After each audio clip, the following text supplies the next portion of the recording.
I'm Kate Czaplinski with the latest local news, including a Bridgeport teen who died in a dirt bike accident yesterday, a runner's life saved in New Canaan, and much more. Frank Nito has your forecast and later on your Nutmeg Sports Update, and Donald Lang will join us later to take a look back on this day in history. But first, a Bridgeport teen, 19-year-old Vincent Anuzzi Rivera, died in Milford Tuesday afternoon when the dirt bike he was riding ran into a dump truck on Laurie Avenue. Now, police said that this happened at about 3 p.m. on Tuesday. Anuzzi Rivera was riding his dirt bike northbound on Laurie Drive when it struck the parked dump truck. Now, police are asking anyone who has information regarding that accident to contact the traffic division at 203-878-5244, and you can look for updates on that story at milfordmirror.com. And a 24-year-old Oxford man died overnight Tuesday, just hours after suffering a gunshot wound while at Stevenson Dam. Now, Monroe Police Captain Keith White told the Monroe Courier that an individual who was observing wildlife at that small area below the dam called police at about 5:30 p.m. to report hearing a gunshot. Well, when police arrived, White said officers found a man suffering from a gunshot wound. Now, there's no indication of foul play, according to White, and that incident remains under investigation. Now, that man who was not identified was transported to St. Vincent's Hospital with what White termed life-threatening injuries at that time. The man died some hours later. White said that case now goes to the medical examiner's office for a final determination of the cause of death. And in an update on a story we brought you yesterday, the Norwalk Fire Department has released some photos of that home involved in an explosion earlier this week. Now, as we reported yesterday, Norwalk Fire Department responded to a large gas explosion and fire at a home on 10 Deepwood Lane. Now, upon arrival, there was heavy smoke and fire showing from the basement and garage area. All the windows and doors were blown off of the house. Now, there were 2 people home at the time, a man and a woman who was 9 months pregnant. Both were able to escape from the home with no injuries. Now, that explosion is under investigation and the house is posted unfit for occupancy. And in other news, a 59-year-old man died Sunday while participating in a Hamden event that raises money for the Smilo Cancer Hospital. Now, as part of the annual's Don Hat Rack motorcycle rally, hundreds of motorcycles left from the Louis Astorino Ice Arena on Mix Avenue around 10 a.m. Well, as those riders drove out of the south exit of that parking lot, participant Paul Panarone of Hamden was ejected from his motorcycle. Now, medical personnel which were stationed nearby quickly administered assistance. Panarone was then taken to New Haven Hospital, where he died later in the evening from his injuries. Now, anyone with information, including video of that crash, is asked to contact the Hamden Police Department at 203-230-4036. And a Bridgeport man accused of attacking a woman in Stratford is facing 3 charges following his June 6th arrest. Now, police said 40-year-old Frederick Shelby of Union Avenue attacked a woman on May 30th at the corner of Main Street and Stratford Avenue. Now, police received an anonymous complaint at about 12:30 in the morning and arrived to find a woman who told them a man in dark clothing grabbed her by the hand and neck and pushed her to the ground before leaving. Now, that woman sustained some scratches to her face. Police obtained surveillance video from several local stores to help identify that attacker, and police attempted to contact Shelby. Now, a warrant was issued for Shelby's arrest on May 8th. He was arrested at State Superior Court in Bridgeport and charged with first-degree unlawful restraint, second-degree breach of peace, and third-degree assault. Now, according to court records, he was being held on a $15,000 bond and is next scheduled to appear in court on June 18th. And New Canaan runner Jim Gerwick is glad that he took CPR class and carried an automatic external defibrillator with him for so many years, because on Tuesday night, he believes he saved the life of a fellow runner. Now, that victim, who usually ranks in the top 10 runners, had just warmed up for a Club Connecticut 2.5-mile race when he collapsed while signing the registration forms around 6:30 p.m. Now, the Runners Club, sponsored by New Canaan Parks and Recreation, had about 65 runners preparing when that happened. Now, Gerwick said he had been filling up his water at the time, discovered what was happening, and got the AED, which he always takes to races, out of his car. Now, people around that victim called 911 immediately. Gerwick said that it was a lot easier to perform the AED in CPR class than in a real emergency situation. He said he knew every second counted, and it seemed like it took forever. Now, that victim was eventually taken to Norwalk Hospital. Gerwick went to the hospital and met the victim's wife and was told that he had been transferred to the ICU and that he's going to be okay. Now, there's a lot more on that story at ncadvertiser.com. But taking a turn now, we're going to throw it over to Frank Granito for a look at your forecast. Frank. All right, thank you, Kate. Overcast right now around Fairfield County. Temperatures just above 70 degrees. We're going to see some showers moving in and possibly some thunderstorms later on in the afternoon as the humidity starts to rise. Could see a passing shower or two overnight, but it should clear up before Thursday morning. We're going to see great conditions moving forward into Father's Day weekend. Mostly sunny skies, a light breeze. Temperatures tomorrow up in the 80s, in the mid to high 70s on Friday, and then getting warmer again as we head back into the weekend. That's going to do it for this weather update. Let's send it back over to Kate. All right, thanks so much, Frank. And we're going to step out for a break. Come back. Donald Lang will take a look back on this day in history. Frank has your Nutmeg Sports update, and we have more local news after this. Now teeing off, Paul Miller from Miller Nissan in Fairfield.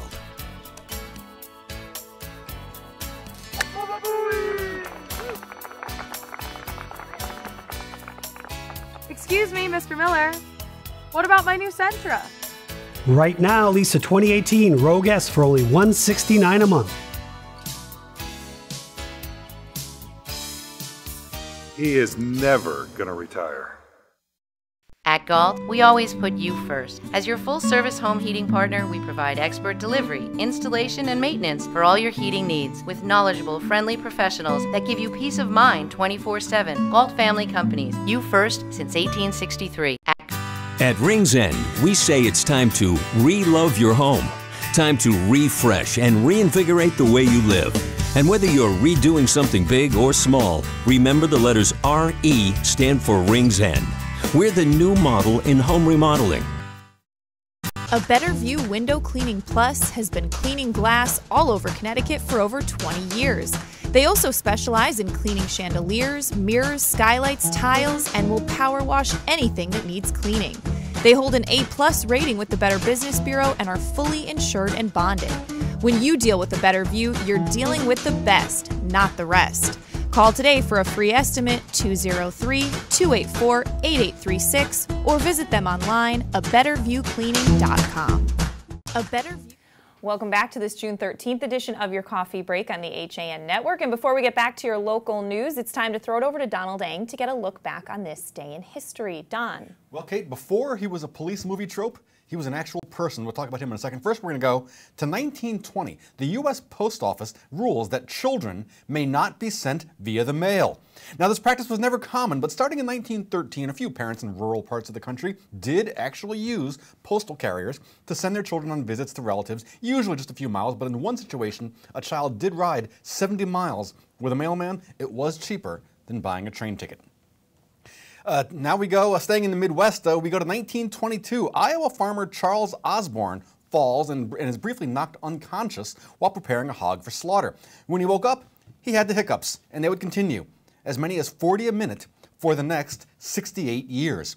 Now, normally hiccups go away on their own after a few minutes, and there are hundreds of purported cures. None of them work, so I recommend trying the cure that is most amusing to onlookers. Hop on one leg while singing the theme from Gilligan's Island. That's as good as any other potential hiccups cure.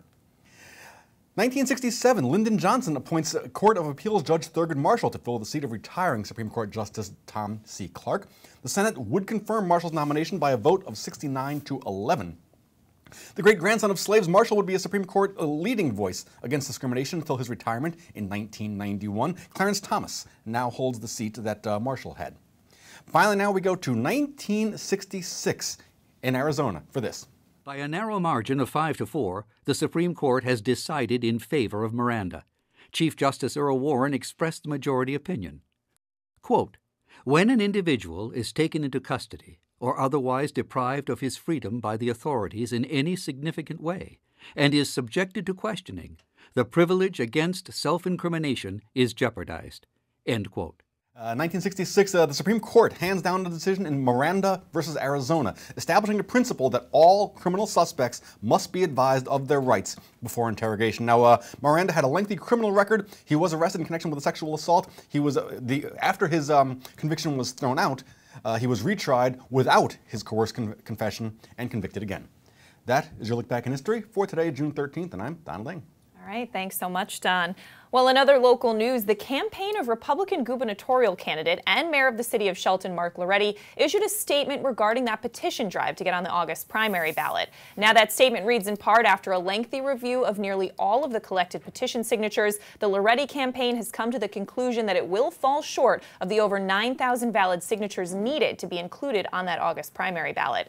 Now, that statement went on to say, with more than 80,000 signatures expected to be submitted for verification by other candidates, the Loretti campaign has decided it's best not to burden local registrars and the Secretary of State with additional work that will not result in Mayor Loretti getting on that August ballot.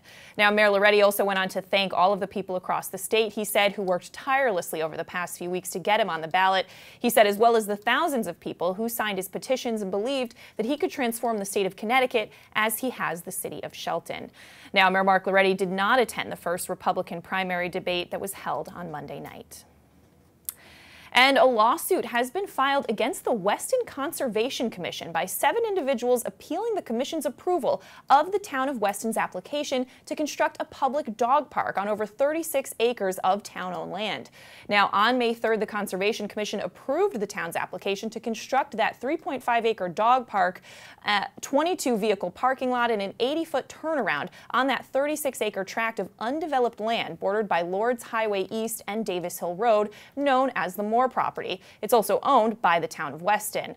Well, that lawsuit was filed by neighbors of the Moore property who say that that dog park could have a negative impact on the property. To see more about what they allege in that lawsuit, you can visit aspatuck.news. And in Trumbull, the final public information meeting for the Route 25 and Route 111 planning study is scheduled for today, June 13th, from 7 to 9 p.m. at the Long Hill Administration Building on Main Street in Trumbull. Now, at this meeting, attendees will learn about and provide some input on strategies to improve safety, reduce congestion, and increase multimodal access along Routes 25 and 111 in northern Trumbull and southern Monroe. Now, those strategies that will be presented at this meeting are purely conceptual, and funding to further evaluate, refine, and implement those concepts has not yet been identified. Now, that study will also look at strategies to address appropriate accommodation for bicyclists, pedestrians, and transit users, as well as mitigation of potential impacts to environmental resources and future development along the corridors, as well as access to business. Now, that study is fully funded by the state of Connecticut, with the Connecticut Metropolitan Council of Governments serving as the project manager on behalf of the towns of Monroe and Trumbull. There's more on tonight's meeting at TrumbullTimes.com. And in other news, the golf clubs used by Wayne Rydell and Eric Justin in Darienne's urban garden on Old Kings Highway aren't for any golf game. Now, that pair has recycled thousands of golf clubs to use for stakes in their expansive garden, which is now more than 5 years strong. Now, they cut the ends off of a pair of cutters. Rydell and Justin, who serves as the head of Darienne's Environmental Protection Commission, recently gave the Darien Times a tour of their budding garden. Now, so far, it's mostly herbs, zinnias, and a bit of emerging broccoli. But take a look. This is Darien Garden. Out here we have cut zinnias. Then we have all our Swiss char. And we have about maybe almost 600 pepper plants. We have all kinds of different peppers, of Hungarian wax to bananas, Portuguese longs. This is also my partner in the garden here, Eric Justin. And on the other side we have all our squash and zucchini, and then we have more peppers here. And as you turn around this way, you'll see we have beets all in the front. It's our banana tree at the end. We do have our own local honey here. Those are all of our Roma tomatoes for sauce. And then these are our restaurant tomatoes. We have about 350 tomatoes, 340 tomatoes. Wow. And we have basil and beets. So tell me about the golf clubs. The golf clubs is something Eric and I tried once to stake a pepper, and we go to the open dump areas, and we get all of the clubs, and we cut the ends off. We use them so they're recycled. That's great. How many would you say you have in here? I would say we've got about 2,000. How do you cut the ends off the golf clubs? Just with a pair of cutters and save all the heads. How long does that take? Not very long. Wow. So when are you open for business? Hopefully when everything comes out. We're starting to get peppers now, as you can see on the plant right here. They're at this size. They've only been in for 4 weeks. And things will start. And our banana tree has a lot of little babies this year, so we have banana trees all over. They This don't is a grow banana tree? Yep, but they do not grow bananas in this area. Definitely down in South America, but they do foliate here, and we keep them covered in the winter so they don't freeze. So why do you do this?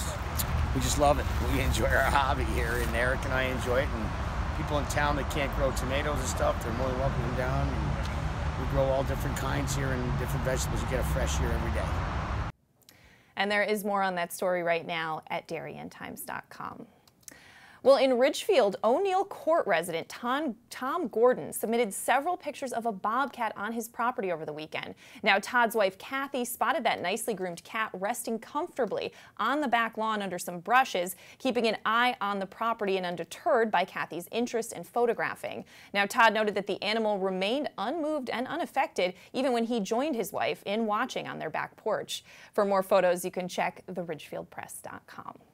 All right, but now we're going to throw it over to Frank Granito for your Nutmeg Sports Update. Frank. All right, thank you, Kate. Jumping over the border from Ridgefield into Wilton, some big news yesterday in regards to the Warriors boys lacrosse team. After 10 seasons, the head coach, John Wiseman, is stepping down from that position. A 1986 graduate of Wilton, he took over the program in August of 2008, replacing Paul McNulty, who had replaced the original coach and founder of the program, Guy Witten. Wiseman, just the third coach in program history, posted a record of 129 wins and 66 losses.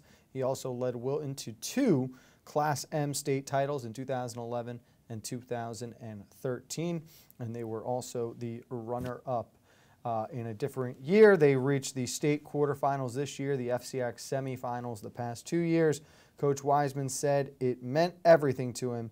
The meaning of life is to find your gift, and the perfect purpose of life is to give it away, quoting Pablo Picasso talking about getting to coach at his alma mater. We'll have more on that later on in the week. Plus, our HAN interns help us take a look back on the entire 2017-2018 sports year, some of our favorite games, athletes, and memories. That's all coming up later in the week. For now, though, we're going to send it back over to Kate. All right, thanks so much, Frank. And we're going to step out for a break, come back, and recap some of the top stories we're following today after this. Want a new experience in car buying? Scap Chrysler Dodge Jeep Ram. We are Connecticut's Wrangler headquarters. Come visit our new Ram Truck Center. Our Ram trucks get the job done with unparalleled style and performance. Call, click, or stop in to find the new Jeep, Chrysler, Dodge car, minivan, or Ram truck that you've been looking for. Family owned and operated for over 50 years. Save thousands right now at the Jeep Celebration event and Chrysler Pacifica Incredible Sales event. Now through June 30th. Winter's finally in the rearview mirror, and the Dock Shop is ready to help you usher in our favorite season, summer. We've got new offerings in our usual products: clothing, jewelry, home decor, fishing tackles, and boating supplies. And now the Dock Shop does in-house laser engraving. You can add a name, a boat name, latitude, longitude, an image to drinkware, serving platters, boards, or decorative accessories. No minimum, fast turnaround. Stop in today and start your summer. The Dock Shop, 51 Tokenique Road, Darien, 609 Riverside Avenue, Westport, dockshop.com. If you've ever thought about owning a motor coach or learning about what it's like to travel the open road in superior style and comfort, then contact Dave's RV Center in Danbury, Connecticut. Offering the best quality Class A motorhomes from Newmar, travel trailers and fifth wheel lines from Surveyor, and a toy hauler line from Work and Play. Choose from Newmar's Gas Line, Baystar and Canyon Star, or from Newmar's Diesel Line, Ventana and Dutch Star. And with unparalleled service and maintenance, Dave's RV is committed to keeping you and your motor coach safely on the road and enjoying it to the fullest. Stop by their showroom, 2 Industrial Plaza Road, Danbury, Connecticut, or call 877-483-3866. Welcome back to this Wednesday edition of your Coffee Break on the HAN Network. I'm Kate Czaplinski, recapping some of the top stories we're following today. A Bridgeport teenager, 19-year-old Vincent Anuzzi Rivera, died in Milford on Tuesday afternoon when the dirt bike he was riding ran into a dump truck on Laurie Avenue. Now, police said this happened at about 3 p.m. on Tuesday. Anuzzi Rivera was riding his dirt bike northbound on Laurie Drive when it struck that parked dump truck. Now, police are also asking anyone who has information regarding that accident to contact them directly at 203-878-5244. And you can look for updates on that story at milfordmirror.com. And a 24-year-old Oxford man died overnight Tuesday, hours after suffering a gunshot wound while at Stevenson Dam. Now, Monroe Police Captain Keith White told the Monroe Courier that an individual who was observing wildlife at the small area below the dam called police at about 5:30 p.m. to report hearing a gunshot. Now, when police arrived, White said officers found a man suffering from a gunshot wound.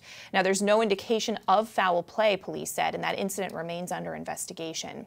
Now, that man was transported to St. Vincent's Hospital with what White termed life-threatening injuries at the time.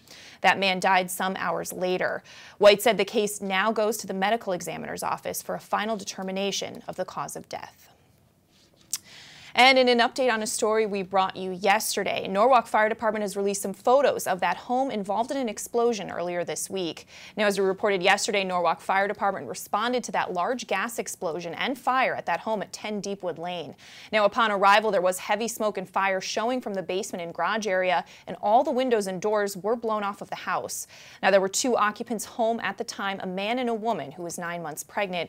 Both were able to escape from the home with no injuries. Now, that fire remains under investigation, and that house is unfit for occupancy. And in other news, a 59-year-old man died on Sunday while participating in a Hamden event that raises money for the Smilow Cancer Hospital. Now, as part of the annual Don's Hat Rack motorcycle rally, hundreds of motorcycles left from the Louis Astorino Ice Arena on Mix Avenue around 10 a.m. Now, as those riders drove out of the south exit of the parking lot, participant Paul Panarone of Hamden was ejected from his motorcycle. Now, medical personnel, which were stationed nearby, quickly administered medical assistance. Panarone was taken to Yale New Haven Hospital, where he died later in the evening from his injuries. Now, anyone with information, including potential video of that crash, is asked to contact the Hamden Police Department at 203-230-4036. And a Bridgeport man accused of attacking a woman in Stratford is facing charges following his June 6th arrest. Now, police said that Frederick Shelby, 40 years old, of Union Avenue, attacked a woman on May 30th at the corner of Main Street and Stratford Avenue. Now, police received an anonymous complaint at about 12:34 in the morning and arrived to find a woman who told them that a man in dark clothing had grabbed her by the hand and neck and pushed her to the ground before leaving. Now, that woman sustained some scratches to her face. Police obtained surveillance video from several local stores to help identify that attacker, and police attempted to contact Shelby. Now, a warrant was issued for his arrest on June 8th. Shelby was arrested at State Superior Court in Bridgeport and charged with first-degree unlawful restraint, second-degree breach of peace, and third-degree assault. Now, according to court records, he was being held on a $15,000 bond and is scheduled to appear in court on June 18th. And in other news, New Canaan runner Jim Gerwick is glad that he took CPR class and carried an automatic external defibrillator with him for so many years, because on Tuesday night he believes he saved the life of a fellow runner in Waveney Park.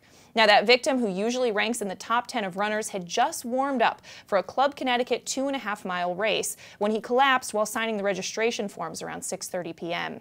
Now, that runners club, which is sponsored by the New Canaan Parks and Recreation, had about 65 runners preparing when the event happened, Gerwick said. He had been filling up his water at the time, discovered what was going on, and got the AED, which he always takes to races, out of his car.